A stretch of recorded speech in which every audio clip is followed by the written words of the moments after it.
Spine सीधी, 3 बार ओम का उच्चारण, उसके बाद प्रार्थना। ओ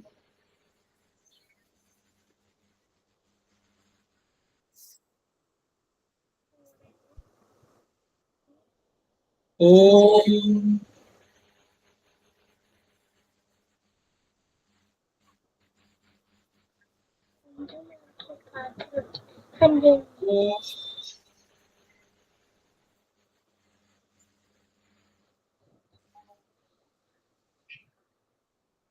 वह शक्ति हमें दो दयानिधे, कर्तव्य मार्ग पर डट जाएं, पर सेवा पर उपकार में हम निज जीवन सफल बना जाएं। वह शक्ति हमें दो दयानिधे, कर्तव्य मार्ग पर डट जाए। हम दीन दुखी निबलों बिकलों के सेवक बन संताप हरे, जो है बिछड़े भूले भटके, उनको तारी खुद तर जाए। वह शक्ति हमें दो दयानिधे, कर्तव्य मार्ग पर डट जाए। चल द्वेष दंभ पाखंड झूठ, अन्याय से निष्दिन दूर रहे, जीवन हो शुद्ध सरल अपना, शुच प्रेम सुधारस बरसाए। वह शक्ति हमें दो दयानिधे, कर्तव्य मार्ग पर डट जाए। निज आन मान मर्यादा का प्रभु ध्यान रहे, अभिमान रहे, जिस देव भूमि में जन्म लिया, बलिदान उसी पर हो जाए। वह शक्ति हमें दो दयानिधे, कर्तव्य मार्ग पर डट जाए, पर सेवा पर उपकार में हम निज जीवन सफल बना जाए।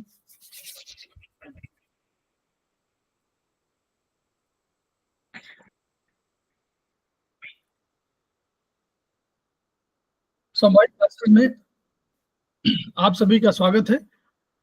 हमारे बीच में श्रीमती वर्षा श्रीवास्तव, उपाध्यक्ष समवाय फाउंडेशन उपस्थित है, उनका। हमारे बीच में रुक्मिणी शर्मा जो उपस्थित है, सीनियर थेरेपिस्ट है, उनका स्वागत है। हमारे बीच में दीपा मैदान जो उपस्थित है, हमारे डॉक्टर दीपा मैदान उपस्थित है, हमारे समवाय फाउंडेशन से जुड़ी हुई हैं और इस समय आज की फैकल्टी हैं, उनका स्वागत है। हमारे बीच में गर्मे भारद्वाज, डॉक्टर गर्मे भारद्वाज उपस्थित हैं, हमारे समवाय फाउंडेशन के प्रमोटर हैं, उनका स्वागत है। हमारी फैकल्टी भी है, कहीं कहीं वो क्लासेस भी ले चुकी हैं। हमारे बीच में आभा जैन जी उपस्थित है, उनका। हमारे बीच में कुलविंदर कौर सूरी जी उपस्थित है, उनका स्वागत है। में अंजू सिंगल जी उपस्थित है, उनका स्वागत है। हमारे बीच में उमा खत्री जी उपस्थित है, उनका स्वागत है। हमारे बीच में वीपी सक्सेना जी, विष्णु प्रकाश सक्सेना जी उपस्थित है, उनका स्वागत है। समवाय फाउंडेशन के प्रमोटर हैं, उनका स्वागत है। हमारे बीच में डॉक्टर कोमल बागवानी उपस्थित हैं, नेचुरल थेरेपिस्ट हैं, उनका स्वागत है।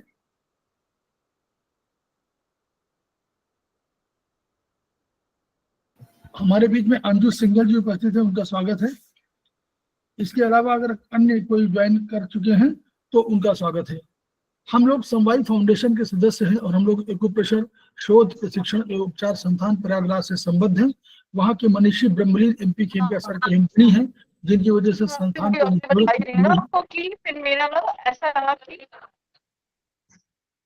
जिनकी वजह से संस्थान को ये शोहरत मिली हुई।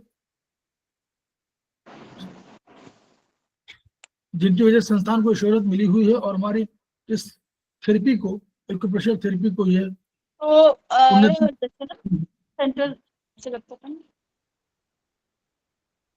हमारे संस्थान का एक मोटो है, each one reach one, each one treat one, each one teach one. उसी को आपके माध्यम से जन जन जागरण अभियान के तहत हम पूरे विश्व में फैलाने का हमारा सपना है और हमें विश्वास है कि ये विधा जो अपेक्षा मिली है उसका लाभ केवल आपको ही नहीं मिलेगा, वरन आपके घर परिवार, आस पड़ोस, इष्ट मित्र, बंधु बांधवों को ही नहीं मिलेगा, वरन समस्त पीड़ित मानवता को मिलेगा। इसी विचार के साथ हम लोग आज की क्लास की शुरुआत कर रहे हैं। हमारे बीच में वर्षा चोपड़ा जी ने ज्वाइन किया हुआ है, उनका स्वागत है। अभी और कोई ज्वाइन कर चुके हैं तो उनका भी स्वागत है। आज हमारे बीच में डॉक्टर दीपा मदान जी उपस्थित हैं। उनके बारे में थोड़ा संक्षिप्त परिचय में दे दूं और फिर मैं बात शुरू करता हूं उनको क्लास के लिए। उन्होंने मास्टर डिग्री योगा में लिया है, मास्टर डिग्री NDDY।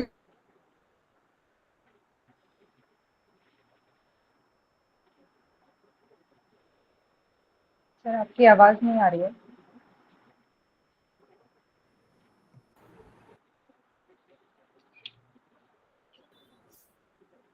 तो हम पुनः मैं शुरुआत कर रहा हूं। हम लोग समवाई फाउंडेशन के सदस्य हैं और हम एक्यूप्रेशर शोध प्रशिक्षण उपचार संस्थान प्रयागराज से संबद्ध हैं। वहाँ की मनीषी ब्रह्मलीन MP खेमकर सर की हम ऋणी है, जिनकी वजह से संस्थान को यह शोहरत प्राप्त हुई है और हमारे एक्यूप्रेशर विधा को यह ख्याति प्राप्त हुई है। हम लोग स्वागत कर रहे हैं हमारे बीच में वर्षा श्रीवास्तव, श्रीमती वर्षा श्रीवास्तव उपाध्यक्ष समवाई फाउंडेशन है, उनका स्वागत है।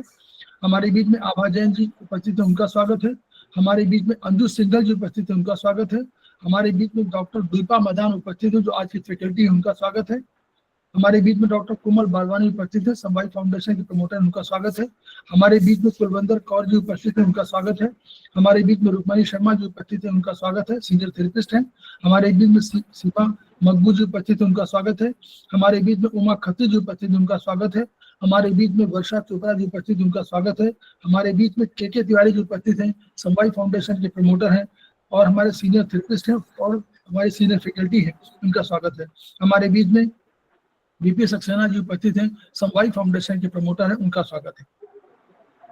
तो हम लोग संस्थान का जो हमारा मोटो है, each one reach one, each one treat one, each one teach one, उसी को आपके माध्यम से जन जन जागरण अभियान के तहत पूरे विश्व में फैलाने का हमारा सपना है और हमें विश्वास है कि ये विधा जो अपेक्षाकृत कम खर्चीली है उसका लाभ केवल आपको ही नहीं मिलेगा, आपके घर परिवार, पास पड़ोस, इष्ट मित्र, बंधु बांधवों को ही नहीं मिलेगा, वरन समस्त पीड़ित मानवता को मिलेगा।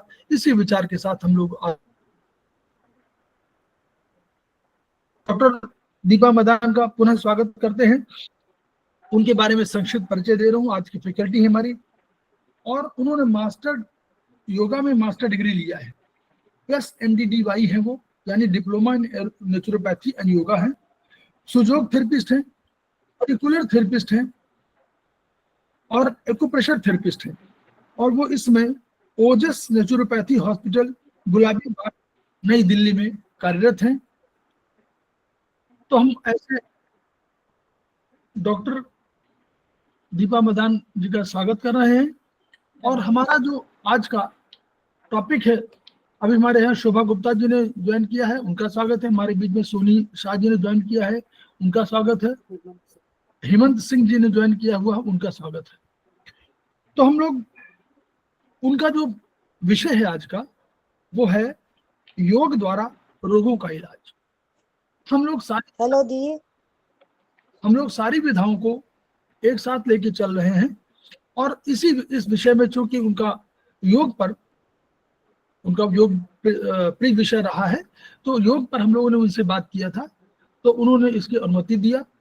हम आभार प्रदर्शित करते हैं अपने समवाई फाउंडेशन की तरफ से, उन्होंने हमारे आभार को, हमारे जो अनुरोध को उसको स्वीकार किया और आज उन्होंने क्लास के लिए हमको सहमति दे दी है। तो मैं उन्हीं को सौंप रहा हूँ डॉक्टर दीपा मदान। धन्यवाद सर। पहले तो अरविंद सर का धन्यवाद जिन्होंने मुझे इस समवाई फाउंडेशन से जोड़ा और आज की कक्षा के लिए मुझे कहा। Thank you so much. आज का मेरा जो विषय है योग से रोग का उपचार। तो योग क्या है, पहले तो उसी को ही जान लेते हैं। योग जो है यजु धातु का बना एक, मतलब यजु धातु से लिया हुआ एक शब्द है जिसका अर्थ है मिलाना या जोड़ना। तो दो वस्तुओं का मिलना योग कहलाता है। उसमें आपका प्राण और अपान को मिलाना योग कहला सकता है, शक्ति का शिव से मिलन योग कहला सकता है, आत्मा का परमात्मा से मिलन योग कहला सकता है, चंद्र का सूर्य से मिलना भी योग कहलाता है। और जितने भी हमारे आध्यात्मिक जो भी शास्त्र लिखे हुए हैं उनमें योग की परिभाषा को अलग अलग तरीके से समझाया गया है। जैसे कि महर्षि पतंजलि में योग चित्त निवृत्ति निरोधा, यानी कि चित्त की वृत्तियों का के निरोध का नाम ही योग है। तो योग जो है वो चित्त की वृत्तियों को रोकता है। और ऐसे ही श्री कृष्ण ने भगवत गीता में कहा है योगस कर्मेशु कौशलम। तो योग जो है वो कर्मों की कुशलता को दिखाता है। इस तरीके से महाभारत और रामायण अलग अलग तरीके से सभी हमारे जितने भी अध्यात्म के बने हुए हैं, माइथोलॉजी के जितने भी हमारे वो बने, उसमें सब में ग्रंथों में कुछ ना कुछ योग को लेकर के डिफाइन किया गया। तो योग हमें केवल ना मानसिक, वैचारिक, स्वास्थ्य या अध्यात्म हर तरीके से हमें सर्वगुण संपन्न बनाता है और स्वस्थ बनाता है। तो योग को पतंजलि ने 8 अंगों में विभाजित किया है। मैं छोटा सा परिचय देती हूँ, उसके बाद मैं रोग पे आऊंगी कि रोगों को किस तरीके से हम योग से ठीक कर सकते हैं। तो योग के अंग किस तरीके से 8 अंगों में उन्हें विभाजित किया गया है। फर्स्ट है यम, सेकंड है नियम, आसन थर्ड, फोर्थ है प्राणायाम, फिफ्थ है प्रत्याहार, सिक्स्थ है धारणा, फिर सेवंथ है ध्यान और लास्ट है समाधि। फिर यम को जो उन्होंने 5 भागों में बांटा गया है उसमें आता है अहिंसा, सत्य, अस्त्य, ब्रह्मचर्य और अपरिग्रह। ऐसे ही नियम को भी उन्होंने 5 भागों में बांटा है जिसमें कि शौच, संतोष, तप, स्वाध्याय और ईश्वर प्रणिधान। तो आपने इस तरीके से योग को किस तरीके से करना है, यानी इसको अहिंसा, जो यम के भी 5 नियम है उसको भी किस तरीके से डिफाइन किया गया है। अहिंसा, किसी भी जीव को मन, कर्म या वचन से चोट ना पहुंचाना अहिंसा कहलाता है। सत्य यानी मन, वचन और कर्म से सच बोलना सत्य है। अस्त्य यानी कि जो वस्तु अपनी नहीं है उस पर हमें कभी भी नजर नहीं रखनी है, वो हमारे लिए नहीं है, अगर हमारी होगी तो हमसे कोई छीन नहीं सकता। ब्रह्मचर्य यानी अपने मन, वचन और कर्म से अपने आप पर संयम बनाए रखना। और अपरिग्रह, अनायास अन्य वस्तुओं को संग्रह नहीं करना है, जितनी आपकी जरूरत है उसको ही इकट्ठा रखना है, ज्यादा जरूरत से ज्यादा सामान को अपने पास इकट्ठे ना करें। इस तरीके से नियम का जो 5 भागों में बांटा गया, शौच यानी कि स्वच्छता, सफाई रखना, संतोष यानी कि आत्म तृप्ति रखना, अपने आप को जो मिला उस पर संतोष रखना, तप यानी कि सर्दी, गर्मी, प्यास, भूख और इसको सहना सीखना, और स्वाध्याय यानी कि धर्म ग्रंथों को अच्छे से अध्ययन करना। फिर ईश्वर प्रणिधान, ईश्वर के प्रति अटूट विश्वास और उससे प्राप्त जितनी भी हमें ईश्वर ने दिया है उस पर संतोष रखना। ये सब हो गया हमारे यम और नियम के अंतर्गत आने वाले 5 कर्म। ठीक है, इसके अलावा अब हम आते हैं आपके योग आसनों पर। योग करने के लिए पहले तो आपका मन शुद्ध होना चाहिए, वातावरण अच्छा होना चाहिए, आपका पेट साफ होना चाहिए। सुबह या शाम ये 2 समय आपके लिए योग के लिए बनाए गए हैं। आप सुबह खाली पेट करें, शौच आदि से निवृत्त होकर आसन पर बैठें और एक बार आसन को अपने छूकर प्रणाम करें ताकि वो आपका साथ दे। साफ सुथरा वातावरण, एक प्राकृतिक वातावरण जिसमें कि स्वच्छ वायु हो और स्वच्छता बनी हो आसपास, ऐसे वातावरण में बैठकर योग और प्राणायाम का आनंद लें।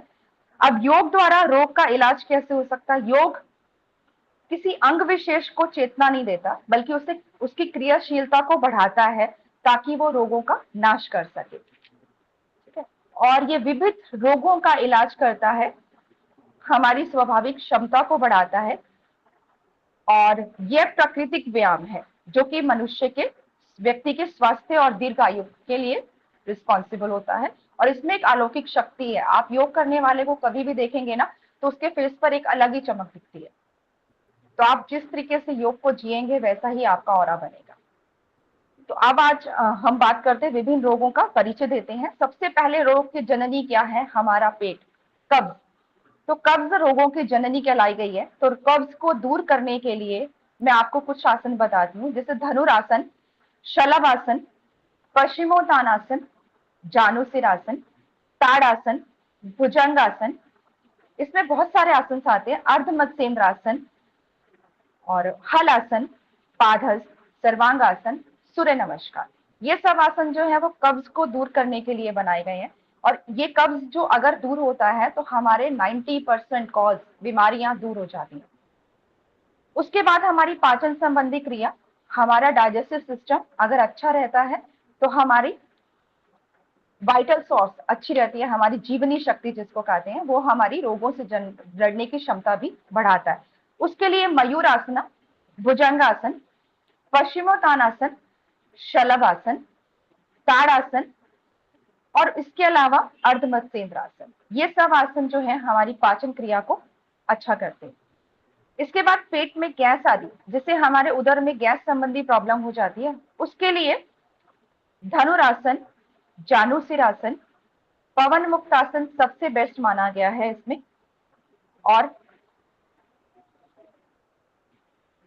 और इसके साथ साथ कुछ प्राणायाम बताए गए हैं, जैसे कि हमारी अग्निसार क्रिया करते हैं, हम पेट को खाली चलाते हैं मूवमेंट देते हुए पेट की गैस को कम करने के लिए। इसके अलावा पेट में जब एसिडिटी बनती है, अधिक अम्लता बन जाती है, तो उसके लिए क्या करेंगे, हम नाड़ी शोधन शलभासन कर सकते हैं। आसनों में हम शलभासन के साथ साथ हम नाड़ी शोधन प्राणायाम कर सकते हैं, नाड़ियों की शुद्धि का प्राणायाम।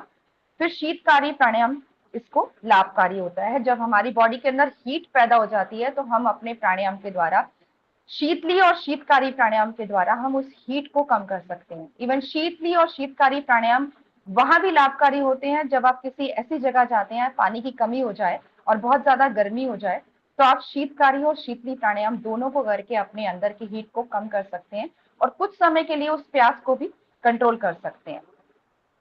इसके अलावा आप गरुड़ आसन, पवन मुक्त आसन, मकर आसन, हल आसन, शशांक आसन, ये सारे आसन आपके अधिक अम्लता, यानी कि आपकी बॉडी के अंदर एसिडिटी बहुत ज्यादा बन रही है, तो आप उसको कर सकते हैं।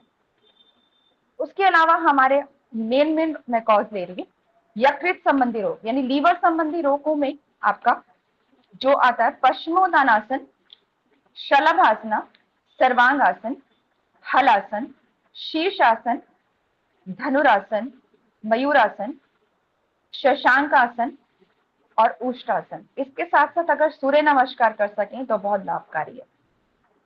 अब एक डिजीज होता है बवासीर, जिसे कि पाइल्स कहा जाता है। पाइल्स में सर्वांग आसन बहुत अच्छा लाभकारी है। पश्चिमोत्तानासन, वज्रासना, जानुसिरासना, गोमुख आसन बहुत अच्छा है। इसमें मूल बंद लगाना, आपको प्राणायाम के साथ साथ मूल बंद 3 प्रकार के बताए जाते हैं। उड्डयन बंद यानी नाभि को अंदर खींचना, रेक्टम को कॉन्ट्रैक्ट करने के लिए मूल बंद, और चिन को हल्का सा कंठकूप में लगाएंगे तो जलंधर बंद। तो मूल बंद यानी आपकी रेक्टम मसल को कॉन्ट्रैक्ट करते हैं तो मूल बंद लगता है। बवासीर में मूल बंद का बहुत अच्छा लाभ मिलता है, या फिर इसे महाबंध भी कहा जाता है। तीनों बंधों को अगर लगाया जाए तो महाबंध कहा जाता है, वो भी लाभकारी है। इसके बाद में आता है आपके रक्तचाप यानी लो बीपी है, तो इसमें आपने क्या करना है, वक्रासन या भस्त्रिका प्राणायाम, कपालभाति और सूर्य नमस्कार। बीपी लो के लिए लाभकारी है।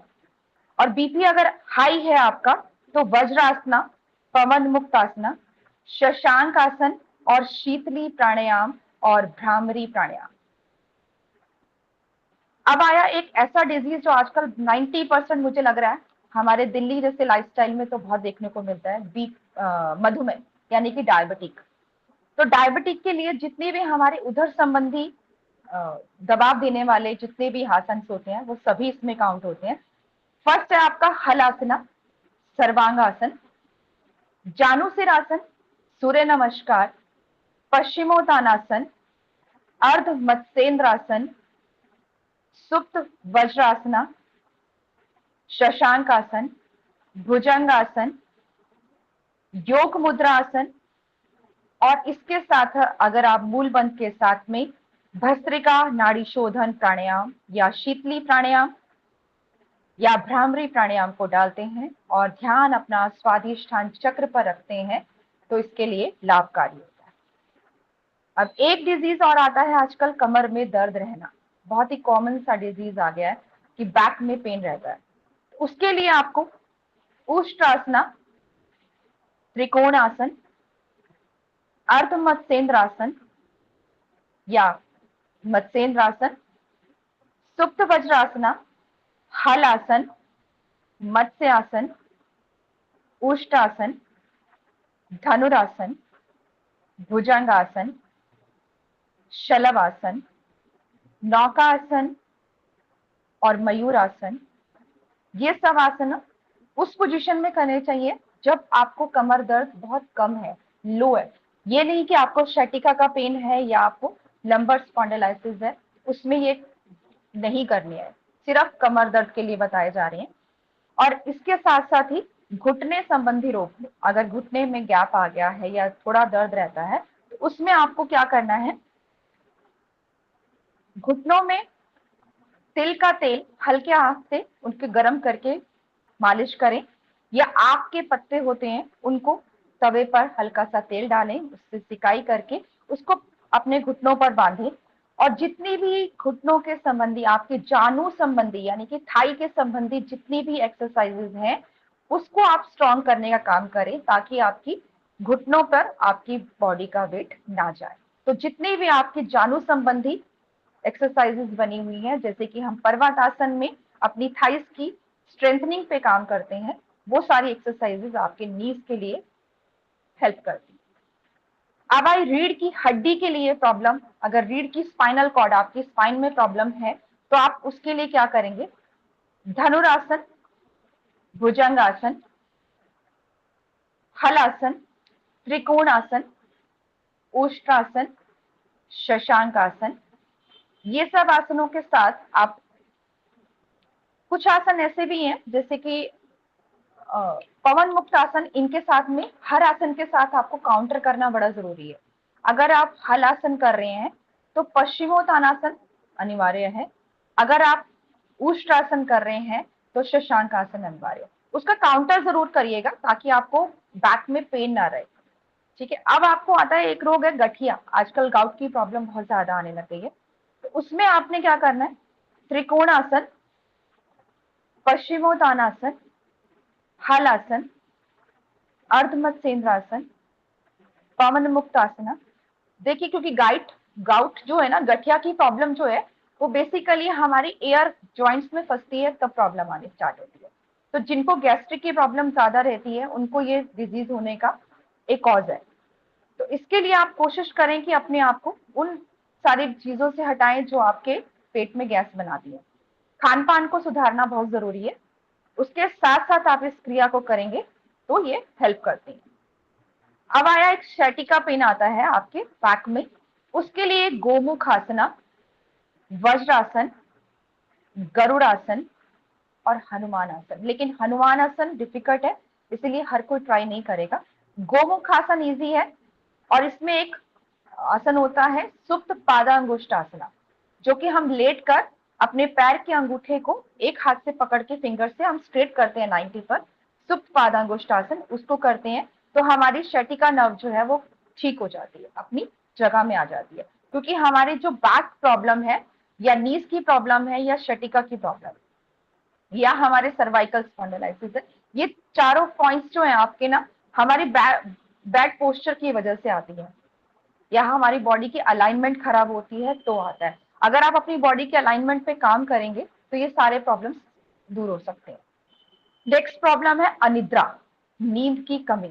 जो लोगों को आजकल कहते हैं कि हमें नींद नहीं आती है, तो उसके लिए सबसे बढ़िया है शीर्षासन, जिसको आसनों का राजा कहा जाता है। लेकिन कुछ लोग शीर्षासन नहीं कर सकते हैं, तो उनके लिए बताया गया है कि आप अपनी बॉडी को स्ट्रेट जमीन पर लेट जाएं और पैरों को वॉल पर रखते हुए 90 पर अपने ब्लड का सर्कुलेशन, ताकि आपके ब्रेन की तरफ वापस आए। तो आप इतना कर सकते हैं, या फिर पर्वतासन माउंटेन पोज में होल्ड कर सकते हैं। उसमें भी आपका ये पोजीशन बनती है, एक तरफ आपका हेड है, एक तरफ आपका टो है, तो ब्लड का सर्कुलेशन वापस ब्रेन की तरफ जाता है। तो आप उसके लिए, जो शीर्षासन नहीं कर सकते हैं, उनके लिए सर्वांगासन या फिर वॉल के ऊपर आप 90 पर पैरों को रख के लेट सकते हैं।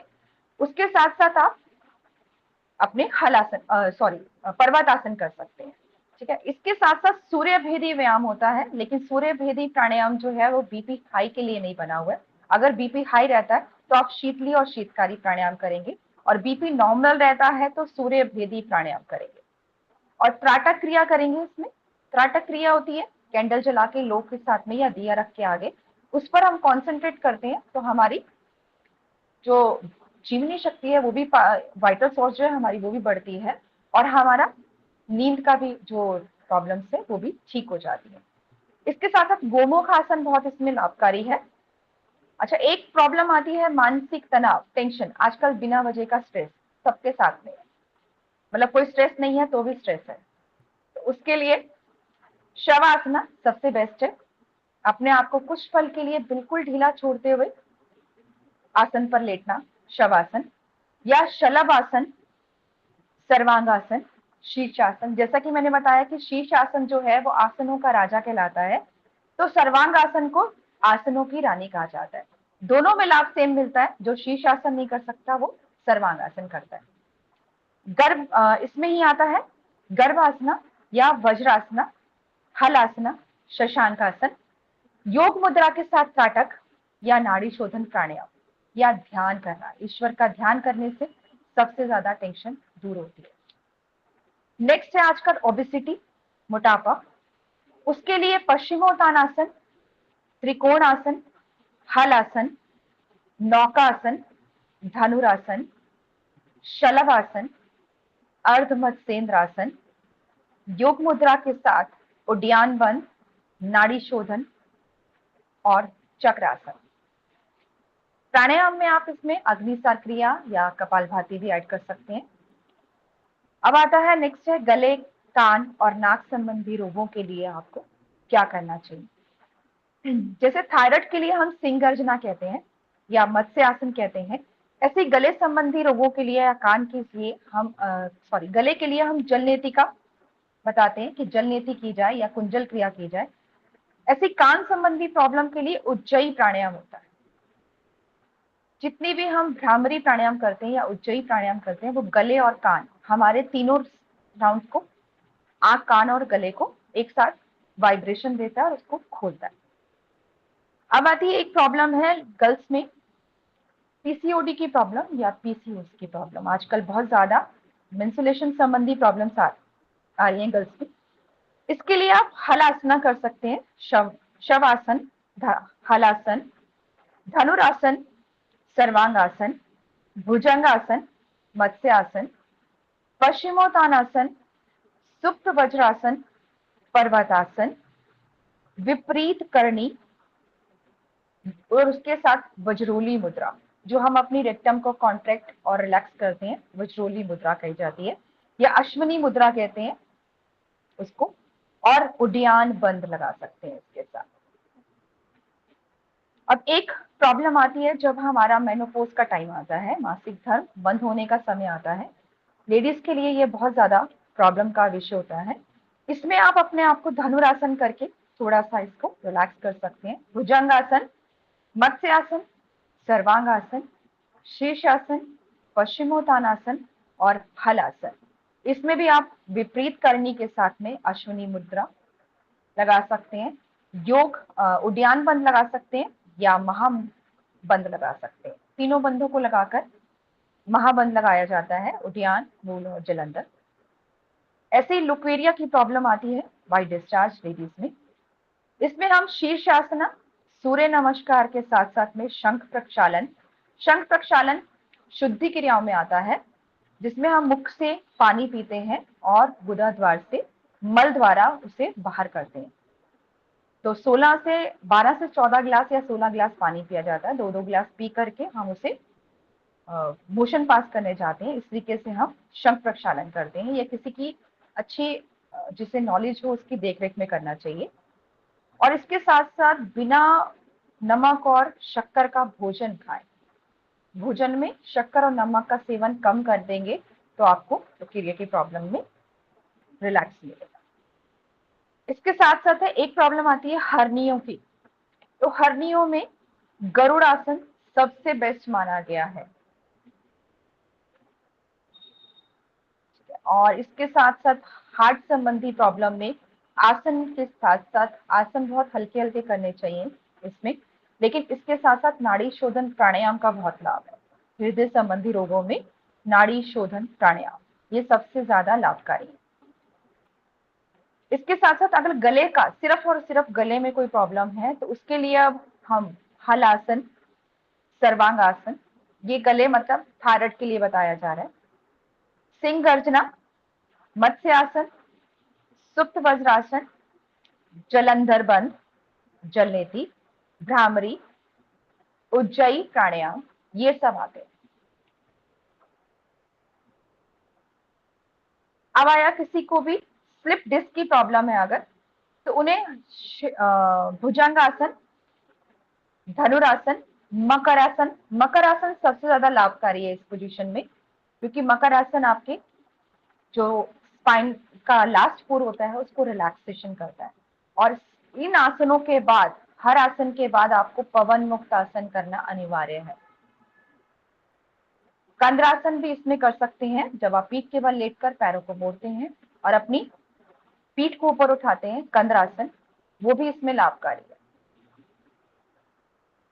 अब आता है गुर्दे संबंधी रोग में, किडनी की किसी को प्रॉब्लम है तो उसमें आप कौन सा रोग करेंगे? धनुरासन, पश्चिमोत्तानासन, हल आसन, भुजंगासन और अर्धमत्स्येन्द्रासन, और इसके साथ साथ शशांक आसन।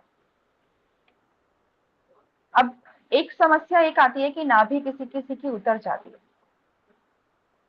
नाभि संबंधी रोगों के लिए आप धनुरासन करेंगे, चक्रासन करेंगे और उत्तान पाद आसन करेंगे या हृदय स्तंभ आसन करेंगे। और एक लास्ट है इसमें नौकासन। अगर हम नौकासन करते हैं, जितना हम अपर बॉडी को उठा रहे हैं उतना ही लोअर बॉडी को उठाएंगे, सीधा लेटकर या पेट के बल लेकर, मतलब नौकासन नॉर्मल या विपरीत नौकासन, दोनों ही पोजीशन में हमारी नेवल सिर्फ नीचे रहती है, तो उस पोजीशन में नेवल अपने आप अपनी जगह लेट लेती है, जो कि इधर उधर की होती है। अब आता है गर्भाशय दोष में निवृत्ति, यानी कि गर्भाशय में किसी किसी लेडीज के सिस्ट बन जाती है, उसके लिए कौन कौन से आसन बने हुए हैं गर्भाशय की सफाई के लिए? सर्वांग आसन सबसे लाभकारी है इसमें। उसके साथ साथ अगर आप शलभ आसन, भुजंग आसन, शीर्ष आसन, मकर आसन और पवन मुक्त आसन करते हैं तो ये आपके लिए लाभकारी है।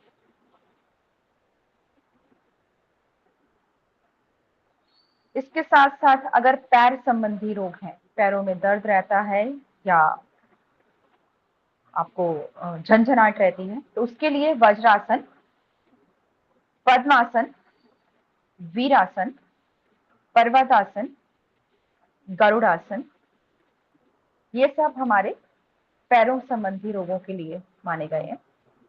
अब किसी किसी को प्रॉब्लम आती है हकलाने की, उसमें आपको क्या करना है? सिंह आसन यानी कि सिंह गर्जना, नौकासन, मेरुदंड के लिए शीतकारी प्राणायाम, शीतली प्राणायाम, भ्रामरी प्राणायाम और मयूरासन।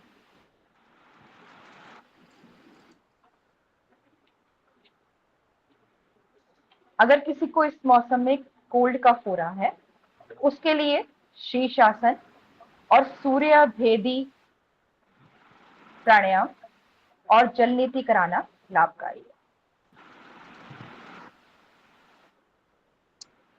अब कुछ लोगों का कहना ये होता है कि हम जब भी सुबह उठते हैं तो हमारी बॉडी में थकावट रहती है, एनर्जेटिक नहीं लगते हम लोग, तो उसके लिए उन्हें गरुड़ासन, मकर आसन, सर्वांग आसन और सूर्य नमस्कार, सूर्य नमस्कार 12 आसनों का समूह कहलाता है। इसमें आपके एक एक अंग को प्रभावित करने के लिए आसन बने हुए हैं, तो इसके लिए आप इस तरीके से अगर सूर्य नमस्कार रेगुलर करते हैं तो आपको प्राणायाम का और व्यायाम का पूरा लाभ मिलता है। एक एक अंग आपका शिथिल और शांत होता है और एक एक अंग में जितनी भी आपकी स्टिफनेस होती है वो भी खुलती है।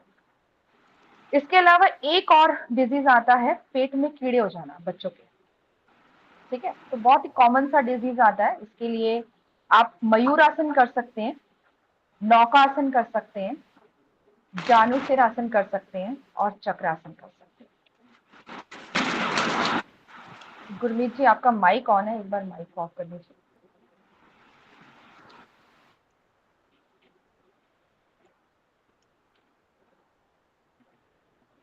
धन्यवाद। और किसी का और कोई क्वेश्चन है? हाँ, एक और रह गया कि दमा यानी श्वास रोग हो तो उसके लिए सर्वांगासन, शलभ आसन, सुप्त वज्रासन, भुजंगासन और शंख प्रक्षालन इसके लिए बहुत अच्छी क्रिया है, शुद्धि क्रियाओं में आती है या योग के उसमें। और भस्त्रिका प्राणायाम, कपालभाति प्राणायाम, उज्जयी प्राणायाम और जितनी भी हमारी वक्ष स्थल के शक्ति विकासक क्रियाएं होती हैं, जितनी भी हमारे अपर को फूलने संबंधी क्रियाएं होती हैं, उसके लिए लाभकारी है। इसके अलावा एक और बताते हैं आपको, जीर्ण ज्वर। अगर किसी का ज्वर बहुत ही पुराना हो गया और उतर नहीं रहा है तो ज्वर की स्थिति में आसन करना तो निषेध है, लेकिन इसके लिए अगर आपको सुविधा हो तो मयूरासन, योग मुद्रा आसन, जानुसिरासन, सूर्य भेदी प्राणायाम और पानी का अधिक सेवन। अब इसके अलावा आता है आपकी स्किन डिजीज। स्किन डिजीज में सूर्य नमस्कार ही एक आसनों में बना हुआ है। चर्म रोग जो है ना, वो बेसिकली हमारे पेट के अंदर की प्रॉब्लम्स या हमारे ब्लड की प्रॉब्लम्स की वजह से आता है। जितना भी हमारे स्किन पे कोई डिजीज आता है तो उसके लिए हमें अपनी बॉडी को शुद्ध करना है, यानी कि अपने शरीर को शुद्धि क्रिया करनी अनिवार्य होती है। तो उसके लिए हमें शंख प्रक्षालन या जलनेति या कुंजल क्रिया ये सबसे बेस्ट है, या नाड़ी शोधन प्राणायाम, नाड़ियों की शुद्धि करने का प्राणायाम जितना भी रहेगा वो हमारी चर्म रोग को ठीक करने में सहायता करता है। अब अगर हाँ किसी को सूजन हो, बॉडी के अंदर किसी भी अंग में नसों में सूजन हो, तो ऐसे में हमें ना सिर्फ और सिर्फ सर्वांगासन लाभकारी है। जब हम अपने पैरों को ऊपर रखते हैं तो हमारी सूजन को धीरे धीरे निकाल देता है। मैंने बताया था शीर्षासन जो नहीं कर सकेगा वो सर्वांगासन कर सकता है, जो शीर्षासन कर सकता है वो इसमें शीर्षासन भी लाभकारी है। लेकिन बीपी हाई के पेशेंट शीर्षासन को ट्राई ना करें, उनका बीपी हाई या हार्ट के पेशेंट दोनों ही ना ट्राई करें, इसमें उनका बीपी हाई बढ़ने का प्रॉब्लम बढ़ सकती है। और हाँ, एक है बच्चों में, अगर हम पेरेंट्स को देखेंगे तो हम कहते हैं कि हमारे बच्चों की हाइट आजकल रुक रही है क्योंकि हमारे बच्चों की एक्टिविटी कम हो गई है। तो उसके लिए कद बढ़ाने के लिए प्लीज अपने अपने माइक ऑफ कर लीजिए, पूजा जी, गुरमीत जी। हाँ, कद बढ़ाने के लिए कोण आसन, कोण आसन होता है सबसे बेस्ट। गोमुख आसन, नौका आसन, ताड़ासन। और ताड़ासन में पैरों को चलाना, ऊपर से एक बार अपने फीट को अप डाउन करना, यानी एक बार अपनी एड़ियां उठाना और एक बार अपने पंजे उठाना खड़े होकर, ये हमारे लिए सबसे बेस्ट है। और बच्चों को ये बोलिए कि उठते ही अपने पैरों को जब जमीन पर रखते हैं, हाथों को ऊपर की तरफ स्ट्रेच करते हुए इस तरीके से ताड़ासन में लेते हुए पंजों के बल चलने, कम से कम 10 स्टॉप आगे स्टेप्स और 10 स्टॉप पीछे रिवर्स। तो जब हम पंजों के बल चलते हैं तो हमारे पैरों की उंगलियों के अंदर जो भी हमारे एक्टिवेटिव पॉइंट्स होते हैं वो एक्टिवेट होते हैं और हमारी हाइट को बढ़ाने में हेल्प करते हैं। और हेल्दी डाइट का बहुत बड़ा रोल है हमारे इस योगाभ्यास के साथ साथ। अगर अपने आहार को आप शुद्ध और अच्छा रखेंगे तो 100% आपके सारे रोग ठीक होने अनिवार्य, क्योंकि रोग हमारे 90% हमारे आहार के विशुद्ध होने की वजह से, गलत आहार विहार की वजह से ही आते हैं। तो आहार को शुद्ध करें और इस योग अभ्यास को साथ में जोड़ के रखेंगे तो आपको जरूर इसमें लाभ मिलेगा। और इसके अलावा अगर आप लोगों को कोई और किसी प्रॉब्लम के लिए अगर आप आसन पूछना चाहें तो आप पूछ सकते हैं। एक आसन और होता है कागासन में बैठकर हम सुबह जल का सेवन करते हैं, सबसे उत्तम और लाभकारी माना जाता है, ठीक है ना। उकड़ू, उकड़ू बैठकर, पैरों के बल बैठकर 2 गिलास लूक वार्म वाटर पीना सबसे लाभकारी माना जाता है और ये क्रिया मेल्स और फीमेल्स दोनों के लिए बहुत ही अच्छी है। जितनी भी लेडीज हैं उनके जेनेटिक ऑर्गन्स के लिए ये क्रिया सबसे लाभकारी है। एक होता है बटरफ्लाई तितली आसन, बदकोण आसन कहा जाता है। ये स्पेशल आसन लेडीज की जेनेटिक संबंधी जितनी भी हमारी जो प्रजनन संबंधी प्रॉब्लम्स हैं उसके लिए बना हुआ है। तो एक मलासना और एक बदकोण आसन, ये हर लेडी को करना चाहिए। अपने आने वाली अगर समय और अच्छे से कटे, अच्छे से रहे, आपकी बीमारियां ना बने कोई भी, तो उसके लिए ये 2 आसन अपने आप को रेगुलर करें और हेल्दी आहार खाएं और रोज सुबह शाम 1 घंटा एटलीस्ट अपने आप को जरूर दें योग के लिए और अपने शरीर की शुद्धि के लिए कुछ क्रियाएं जरूर किया करें। या अगर शरीर शुद्धि के लिए ना सिंपल सा एक लॉजिक बताती हूँ, अगर कुछ नहीं कर सके ना तो एक समय का भोजन त्याग दें। अगर एक समय का भोजन भी ना त्याग सके ना तो कम से कम फलाहार पे आ जाए सिर्फ। तो एक समय का भोजन त्यागते ही आपको शरीर शुद्ध अपने आप हो जाएगा। रात के समय का जो भोजन है वो सबसे ज्यादा आपका हानिकारक है। एक तो समय बदल दें अपने खाने का, 7 बजे के बाद, सूर्यास्त के बाद खाना खाना वर्जित कहा जाता है हिंदू धर्म में। तो जैनिज्म में तो बहुत ही अच्छा उनका नियम बने हुए हैं कि वो लोग 6 साढ़े 6 बजे ही खाना खा लेते हैं। तो सबसे अच्छा उनका यही रहता है कि स्वास्थ्य बेहतर बना रहता है। और सुबह जब आप उठेंगे ना तो आपको खुद हल्का लगेगा और उसमें व्यायाम करना भी लाभकारी। गुरमीत जी माइक ऑफ कर लीजिए अपना। अब हाँ जी कोई प्रश्न बताइए, कोई प्रश्न पूछ रहा है? जी सर। मैम व्हाइट स्टार्च से रिलेटेड कोई और चीजें हैं, आप बता सकते हैं? व्हाइट डिस्चार्ज के लिए, हाँ व्हाइट जी। डिस्चार्ज के लिए एक मेरा अपना घरेलू नुस्खा जरूर है, मैं वो आपसे शेयर करती हूँ। भुने हुए चने ले लें 250 ग्राम और 250 ग्राम ही नारियल जो सूखा गोला होता है, आप उसको ग्राइंड कर लें दोनों को मिलाकर। उसमें आपके टेस्ट के अकॉर्डिंगली हल्का सा गुड़ कूट के डाल दें या शक्कर डाल लें, कुछ भी डाल लें और उसको मतलब हाफ कटोरी अगर आप सुबह लेते हैं तो ये आपको लूप क्रिया में बहुत ज्यादा फायदा करता है। साथ में व्हाइट तिल जरूर ऐड करें अपनी डाइट में। व्हाइट कलर की कैल्शियम और व्हाइट तेल, यस मैम व्हाइट तेल भुने हुए ऐड करें चने 250 ग्राम और जी। गोला और 250 सेम और क्वांटिटी जी हाँ, और उसको पीस कर उसमें गुड़ ऐड करना है जी, गुड़ और ऐड कर उसको लें या हाफ, शक्कर।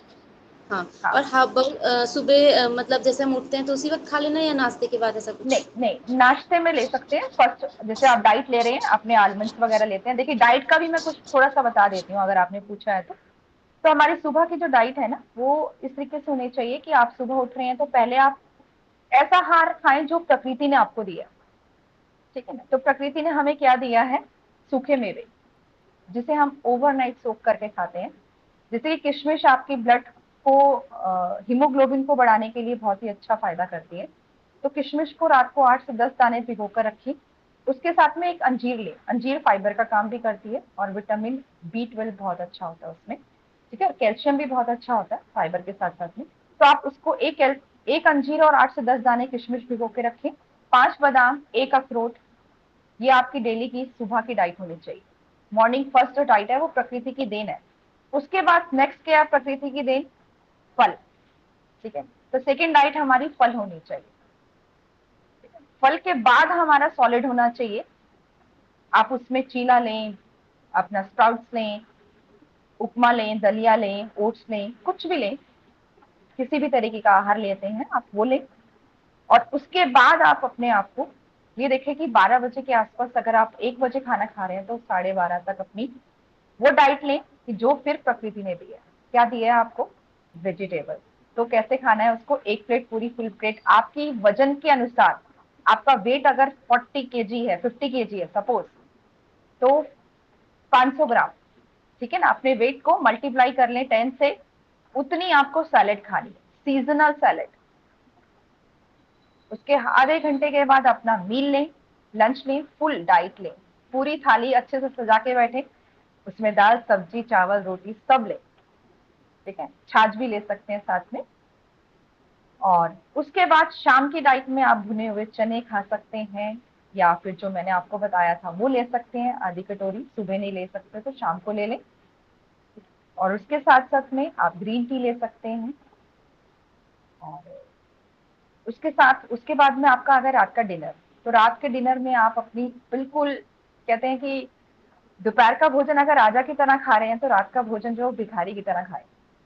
ठीक है, तो बिल्कुल जितना कम खा सकते हैं आप उतना अच्छे से आपको नींद आएगी और उतनी ही गैस्ट्रिक कम बनेगी। तो अपने आहार को सही बना लेंगे तो अपना जीवन सफल कर देंगे। धन्यवाद उसके लिए। और कोई क्वेश्चन? हाँ, नमस्कार मैम। मैम, हाँ जी, सूर्य हाँ जी। नमस्कार कितनी क्वांटिटी में करना चाहिए, यानी कि उसके कितने आसन करना चाहिए एक बार में? देखिए, एक बार में आपको जितना, आपको कोई प्रॉब्लम तो नहीं है, डिजीज तो नहीं है कोई। अगर आप हेल्दी हैं तो आप 7 से 8 करें, 5 करें, जितनी आपकी कैलोरी आपको बर्न करनी है आप ये देखिए। अगर आपको डिजीज है तो आप एक कीजिए, उसके बाद में दूसरे आसनों को ऐड कर लीजिए उसके साथ साथ ही। सूर्य नमस्कार का कोई अंत नहीं है, आप कितने भी कर सकते हैं। हम जब योगा डे होता है, माइक ऑफ कर लीजिए एक मिनट। हाँ, जब योगा डे होता है हम 108 सूर्य नमस्कार करते हैं। तो इसका कोई लिमिट नहीं है, 40 मिनट्स में हम करते हैं। 40 मिनट में 108 सूर्य नमस्कार। तो सूर्य नमस्कार का कोई प्रॉब्लम नहीं है, आप कितने करते हैं। ये डिपेंड करता है कि आपका शरीर कितना अलाउ करता है। आप अपने आप से देखिए आपको कितनी रिक्वायरमेंट है, कितनी जरूरत है, आपका डिजीज क्या है, उसके ऊपर काम करते हुए अपने आप को उससे जोड़े। ठीक है, okay okay, thank you ma'am. Ma'am नमस्ते, मैं एक क्वेश्चन पूछना चाह रहा था। हाँ जी। ये हम लोग शंख प्रक्षालन की बात किया था आपने, तो जी सर। हम लोग एक्चुअली वार्म वाटर या लिक्विड वाटर पीते हैं थोड़ा नमक डाल के ना, जी जी जी तो सर, आपने बिल्कुल। क्वांटिटी भी बताई थी कि काफी हाँ लार्ज। जी सर। जी सर। तो मेरा क्वेश्चन ये था कि जैसे हमने बोला कि 2 गिलास एक बार में हम लोग पीते हैं धीरे धीरे करके, हमारा जो स्टमक है वो 1.5 से 2 लीटर का है। तो जब हम ये गर्म वाला पानी पिएंगे तो वो स्टमक तक तो पहुंच जाएगा विथ, लेकिन वहां के बाद जब वो स्मॉल इंटेस्टाइन में जाना है तो उसके लिए थोड़ा एक्सरसाइज जो आपने बोला जो गाइडेंस देते हैं वो लोग देते हैं, लेकिन जी अगर सर, जी। वो मूव नहीं करता है, जैसे मान लिया कि 2 गिलास पिया फिर थोड़ी देर बाद एक्सरसाइज किया, फिर वो कोई दो इंस्ट्रक्टर ने बोला 2 गिलास और पी लिया, उसके बाद हम ये मान के चलते हैं कि स्मॉल इंटेस्टाइन के थ्रू लार्ज इंटेस्टाइन में पास हो जाएगा, करेक्ट? जी अगर ये नहीं होता है और ओमोटिंग टेंडेंसी आती है तो क्या सिग्नल है? सर, देखिए पानी कभी भी रुकता नहीं है शरीर में, कभी भी नहीं रुकता। अगर आप आसन करेंगे ना, नीचे से नहीं निकलेगा तो वॉमिट के जरिए निकल जाएगा। करेक्ट। तो ठीक ओमोटिंग है होने के रीजन क्या है, क्यों होती है? सर, अम्लता। अगर आपकी बॉडी में एसिडिटी बहुत ज्यादा होगी ना तो आपका पानी नीचे नहीं जाएगा, आपको वॉमिट ऊपर से होगा, एसिड रिफ्लेक्ट ऊपर से निकल जाता है। उसका रीजन ही यही है। अगर आपकी बॉडी के अंदर एसिडिटी बहुत ज्यादा है तो पानी नीचे नहीं जाने देता है, वो वॉमिट के जरिए वापस कुंजल के तरीके बाहर आ जाता है। लेकिन ये क्रिया आप ये सोचिए सर, किसी भी अच्छे ट्यूटर के अंडर रह के करेंगे तो आपको पूरा लाभ मिलेगा इसका। क्योंकि आपको पहली बार अगर वॉमिट हो गया, आप दोबारा से पानी पिएंगे ना तो वो प्रक्षालन शुरू हो जाता है, मोशन स्टार्ट हो गई होगा आप एक्सरसाइज के बाद में। ऐसा नहीं है कि वो पानी बार बार ऊपर से ही निकलेगा, क्योंकि जितना एसिड बॉडी के अंदर ऊपर बना होगा ना आपका अपर बॉडी में, वो 1 या 2 बार में वॉमिट के जरिए बाहर निकल जाएगा। और उसके बाद अगर आप ताड़ासन सिर्फ करते हैं या उधर शक्ति विकासक करते हैं या भुजंग आसन करते हैं, जो उसमें दिया जाते हैं 4-5 आसन बताए जाते हैं, उसके साथ 100% है कि आपको मोशन आएगा ही आएगा और ये पानी पूरा निकल जाता है और पूरी आंतों की क्लियर हो जाती है। और उसके बाद की क्रिया, अगर आपने शंख प्रक्षालन किया होगा तो आपको पूरा प्रोसेस पता होगा उसका, कि हम 2-2 गिलास या 4-4 गिलास करके पीते हैं, कुछ एक्सरसाइज करते हैं, देन मोशन पास करते हैं। और मोशन पास करने के बाद लास्ट मोशन वैसा ही आता है, हम 14 गिलास से ऊपर पानी नहीं पिलाते किसी को भी। अगर उसको उसके बाद मोशन कंटिन्यू चलते हैं, लास्ट मोशन उसको ये आता है कि जैसा पानी पिया वैसा ही मोशन आया। ठीक है, उसके बाद हम उसको शवासन करा देते हैं, थोड़ी देर बॉडी को रिलैक्स कराते हैं और उसके बाद हम खिचड़ी खिलाते हैं। जो कि बिल्कुल बॉइल्ड खिचड़ी होती है, और उसके ऊपर जितनी हमने खिचड़ी की क्वांटिटी ली है उतना ही देसी घी डाल दो। और उस दिन पूरा दिन उनको ये डाइट दी जाती है कि पानी भी नहीं पीना है, अगर प्यास लगे तो सिप सिप पीना है, क्योंकि हमने इतना पानी, पूरे दिन का पानी हम 1-2 घंटे के अंदर पी लेते हैं। तो हम उस दिन उनको पानी की भी रिस्ट्रिक्शन देते हैं कि आपने एक गटके से पानी नहीं पीना है कि जल्दी जल्दी पानी पी रहे हैं, अगर प्यास लगे तो होठों को गीला करना है या बिल्कुल सिप सिप पानी पीना है, ताकि आपकी दोबारा से स्टार्ट नहीं हो जाए। अगर ये वोमिटिंग होती है फर्स्ट केस में, हायर एसिडिटी है और वो निकल जाता है माउथ से, तो ये हेडेक तक ले जाता है? बिल्कुल ले जाता है सर, बिल्कुल ले जाता है। तो उस केस में हमको क्या करना है अगर हेडेक पे ले जाता है तो? सर शवासन करिए, रिलैक्स कीजिए और प्राणायाम करिए, उज्जयी प्राणायाम कीजिए, भ्रामरी प्राणायाम कीजिए, रिलैक्स कीजिए अपने आप। जितना आप शवासन में रहेंगे उतना रिलैक्स करेंगे। ठीक, थैंक यू मैम। ठीक है, वेलकम। मैम। हाँ जी सर, हाँ जी मैम। नमस्कार मैम। मैम कुछ आर्थराइटिस के पेशेंट के लिए भी सजेस्ट कीजिए ना, प्राणायाम, योगा, स्पेशली मैंने बताया सॉरी मैम, रूमेटाइड। हाँ, रूमेटाइड आर्थराइटिस के लिए देखिए क्या होता है कि बेसिकली ना जॉइंट्स हैं आपके, एयर जॉइंट्स में घुस जाती है। तो इसके लिए ना पहले तो उनको हम बहुत सूक्ष्म क्रियाएं कराते हैं, इस तरीके से हाथों को चलाना, पैरों की उंगलियों के चलाना, ये सब क्रियाएं कराते हैं। जब उनकी ये मूवमेंट बनती है, उसके साथ साथ में डाइट में अपनी एसिडिटी संबंधित जितनी भी डाइट होती है ना, वो हम उनके खाने से हटा देते हैं। जो भी एसिडिटी बनने वाला खाना है आपको वो हटाना है अपनी डाइट से, ठीक है। और उसके साथ साथ में हम आसनों में, मैंने आपको बताया था कि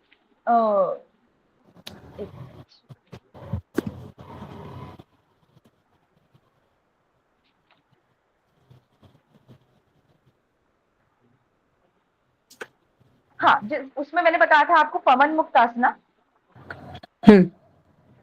ठीक है। और जितने भी हमने उदर संबंधी दबाने वाले आसन है ना, कंद्र आसन हो गया, पवन मुक्त आसन हो गया, और पश्चिमोत्तानासन हो गया, अर्ध मत्स्येंद्र आसन हो गया। लेकिन डिपेंड ऑन कि उनका कितना ज्यादा आर्थराइटिक है, ठीक है ना, रोमेटाइट हो गया या आर्थराइटिस, हाँ यस, ऑस्टियोआर्थराइटिक हो गया, ये सब में ना उनकी जॉइंट्स जो है ना बहुत छोटे छोटे जॉइंट्स पे काम करना पड़ता है। जैसे हम पैरों की उंगलियों को धीरे धीरे मूव करना सिखाते हैं इस तरीके से, फिर उसके बाद में घुटने की मूवमेंट करना सिखाते हैं, एक एक जॉइंट्स को हम खोलना सिखाते हैं। जब जॉइंट्स को खुल जाएगा ना, फिर धीरे धीरे मूवमेंट्स को करते हैं, शोल्डर की रोटेशन हो गया, फिर उसके बाद हम उन्हें आसनों पे लाते हैं। तो मैम अगर ये अभी 2-3 आसन आपने बताए हैं, अगर कोई पेशेंट रेगुलरली कर रहा है, उसके बाद भी उसके इनिशियल स्टेज में ही प्रॉब्लम आती है, फिर ऐसे में क्या करेगा? देखिए उसके लिए ना, उसके लिए 100% उसकी डाइट में कुछ गड़बड़ है। ओके, हाँ 100% डाइट में गड़बड़ है। अगर वो आसन रेगुलर कर रहा है और फिर उसको ये गठिया की प्रॉब्लम या आर फैक्टर की प्रॉब्लम रहती है, तो 100% उसको ये प्रॉब्लम उसकी डाइट की वजह से, ओके, ठीक है ना। इसमें आप त्रिकोण आसन, इसमें आप ना बॉडी के अलाइनमेंट पे भी काम कर सकते हैं। त्रिकोण आसन हो गया, ठीक है ना, परिवृत्त त्रिकोण आसन हो गया, जितनी भी त्रिकोण आसन की वेरिएशंस होती है ना, स्टैंडिंग हमारे जो सीक्वेंस होता है, आप उसको ले सकते हो। Okay ma'am. उसमें डॉक्टर दीपा मैदान से आप अपना अपॉइंटमेंट ले सकती हैं और वहाँ डिस्कस कर सकती हैं इंडिविजुअली। ठीक है मैम, एक क्वेश्चन और पूछना था। एक 63 ईयर की लेडी है, उसका यूट्रस रिमूव हो गया, उसके बाद भी उनको ना लिकोरिया की शिकायत होती है, तो ये नॉर्मल कंडीशन तो नहीं होना चाहिए मैम? नहीं, नॉर्मल इसलिए भी हो सकता है क्योंकि मे बी डेफिशिएंसी है उनके बॉडी में, विटामिन बी की कमी भी हो सकती है। ओके, ठीक है मैम, ये कमी हो सकती है, इसकी वजह से भी हो सकता है। ठीक है, थैंक यू मैम। वेलकम।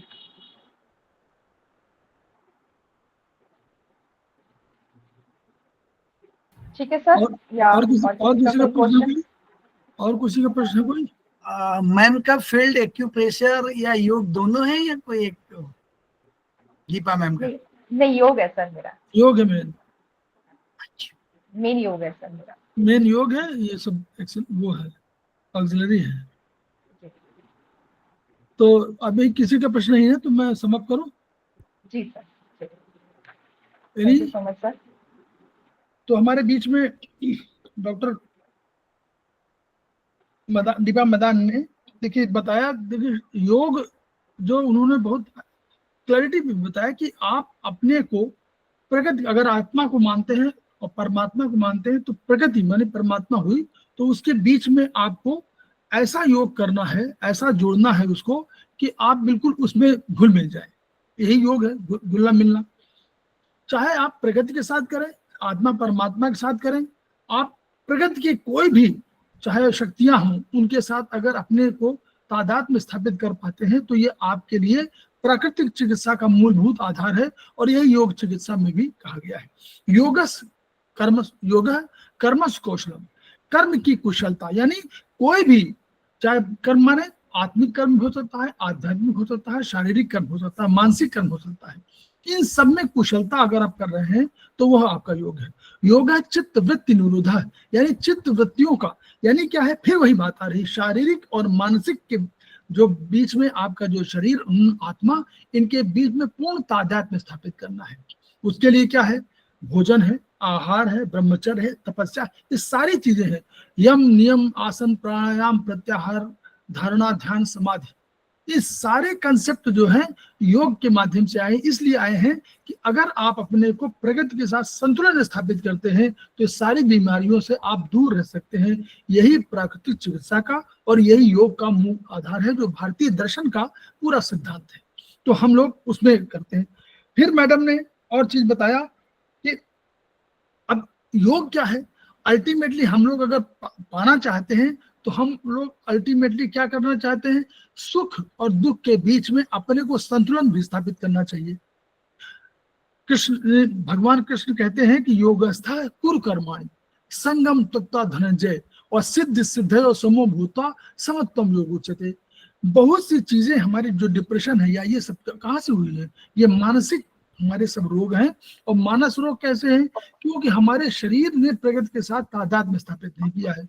तो अल्टीमेटली योग क्या है, आप देखिए सूर्य नमस्कार, जैसे आपने बताया मैडम ने कि सूर्य नमस्कार क्यों सर्वोच्च माना जाता है, क्यों सबसे बढ़िया माना जाता है, क्योंकि वह प्रातः जब आपको कहते हैं कि प्रकृति के साथ तादाद, यानी 6 बजे आप उठिए, उसके पहले आप उठ जाएंगे तो सूर्य को नमस्कार कर पाएंगे। नहीं तो सूर्य नमस्कार आपको 12 बजे दिन में थोड़ा होगा। उसी तरह शाम का भोजन जो लोग कर रहे हैं वो प्रकृति के साथ अधिक, वो प्रकृति डूब गई है, अब प्रकृति कह रही है आराम करिए। तो प्राकृतिक चिकित्सा और फिर प्लस मैडम ने आज बहुत चीजें बताई, इतनी चीजें बता दिया कि मुझे लगता है शायद आप लोग अगर नोट कर पाए होंगे या नोट करेंगे या इसको वीडियो को दोबारा सुनेंगे तो आप ये जरूर है कि कुछ आसन आपको नहीं मालूम होंगे, उनके लिए आपको किसी गुरु या किसी से संपर्क स्थापित करना होगा। लेकिन अगर आप कर पाए और रेगुलर करें तो निश्चित रूप से मानिए कि वो रोग तो दूर होगा ही, हो सकता है उसके साथ साथ जो एडिशनल और रोग हो सकते हैं आसपास के, वो भी उससे दूर हो जाएंगे। वज्रासन हम लोग सभी कहते हैं, हम लोग कोशिश करें, हम लोग थेरेपिस्ट हैं, हम लोग कोशिश करें कि डॉक्टर दीपा मदान ने जो आज कहा है, अगर हम चीजों को अपने चिकित्सा में ऐड करा सकें, चाहे भोजन की हो और चाहे योग की हो, दोनों को अगर हम शामिल कर लें अपने थेरेपी में तो बहुत सी, नाभि का ट्रीटमेंट आप करिए लेकिन नाभि के आसन बता दीजिए, नाभि के लिए क्या खाना है वो बता दीजिए, कौन से, तो अगर तीनों आप कर पाएंगे तो हो सकता है उसका ठीक हो जाए जल्दी।